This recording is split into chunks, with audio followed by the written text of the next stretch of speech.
Created by a kid and their parent. Using Talebot. Lucy Miller and the Sprout of Secrets. A special bedtime story for Lucy Miller.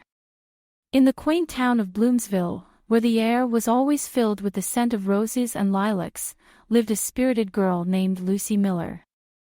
Lucy had hair the color of autumn leaves and eyes as bright as sapphire stones. She had a secret love for all things green and growing, a love passed down from her grandmother, a master gardener known throughout the land. One rainy Saturday, while the droplets played their rhythmic tap dance on the roof, Lucy decided to explore her grandmother's attic, a place brimming with old trunks and sepia-tinted photographs. Amidst the forgotten treasures and dust-covered memories, Lucy's tiny fingers stumbled upon a peculiar, velvet pouch. Inside it, cradled by the soft fabric, was a solitary seed that shimmered like a pearl under the faint glow of the attic light. Filled with wonder and an unexplainable tug in her heart, Lucy whisked the seed away to the sanctuary of her backyard. She planted it with the utmost care beneath the warm embrace of the sun, whispering words of encouragement as her hands patted down the earth.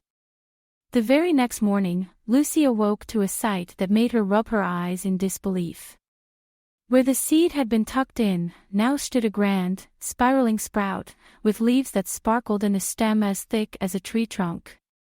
The sprout had opened at the top like a flower, revealing a swirling portal that whispered secrets and sang songs of an unknown land.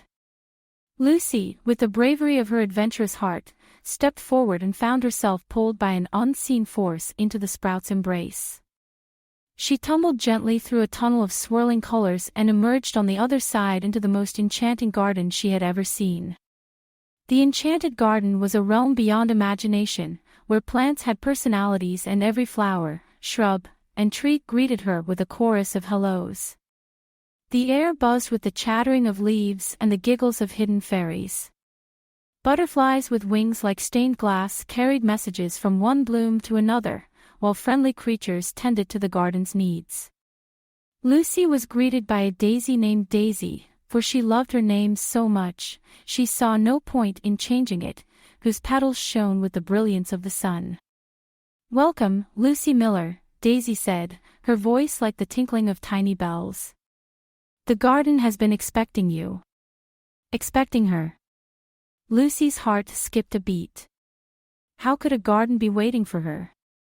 She hardly knew the first thing about magical realms. "You see," Daisy continued, her petals twirling with excitement, "the Enchanted Garden thrives on the care and love of a true gardener's heart. And that, dear Lucy, is what you possess."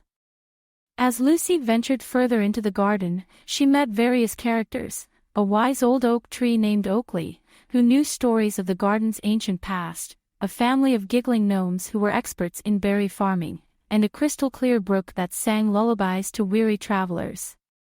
Talebot, tailor-made tales for your child's dreams. Each character she met shared their knowledge of the garden, telling her how each plant needed different care, how the harmony of nature was a delicate balance, and how important it was to nurture and protect the magic that allowed the garden to flourish.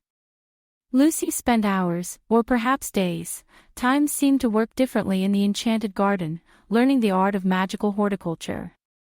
She sang with the brook, danced with the butterflies, and even helped the gnomes pick the sweetest berries that burst with flavors she'd never known. But as with all adventures, a challenge arose.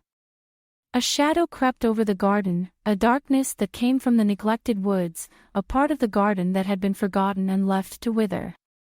The plants there had turned bitter, their leaves wilted with sadness and resentment. Lucy, with her pure heart and newfound friends, knew what she had to do. She ventured into the neglected woods, her determination a bright flame against the encroaching gloom. The plants hissed and snapped, but Lucy spoke to them with kindness, offering them the same love and attention she had given to the rest of the garden. Slowly, the shadows lifted, and the bitterness in the plants gave way to hope. They had not been forgotten, they were loved. As Lucy tended to each one, the neglected woods began to transform, blooming with life and color, rejoining the Enchanted Garden as it was always meant to be. With the balance restored, the garden flourished even more vibrantly, and it was time for Lucy to return home. The sprout that had brought her to this wondrous place gently wrapped her in its leaves and sent her back through the portal. Lucy found herself in her own backyard again, the magical sprout gone as if it had never been. But the lessons she learned would stay with her forever, the importance of caring for all things, big and small, and the joy that nurturing brings to the heart. From that day on, Lucy Miller tended to her garden with even greater love, knowing that each seed planted, each flower bloomed, was a testament to the magic she had experienced. For she was Lucy Miller, the girl with the greenest thumb in Bloomsville, guardian of the secret sprout, and friend to the Enchanted Garden. And as she lay in bed each night, with her hands still carrying the scent of the earth, Lucy would smile, knowing that the world was full of hidden magic, waiting for a kind heart to awaken it. And she drifted to sleep, her dreams filled with singing brooks, dancing butterflies, and gardens that whispered secrets of a love that grows beyond measure. Created by a kid and their parent using Talebot, click the link in the video description to create your own story.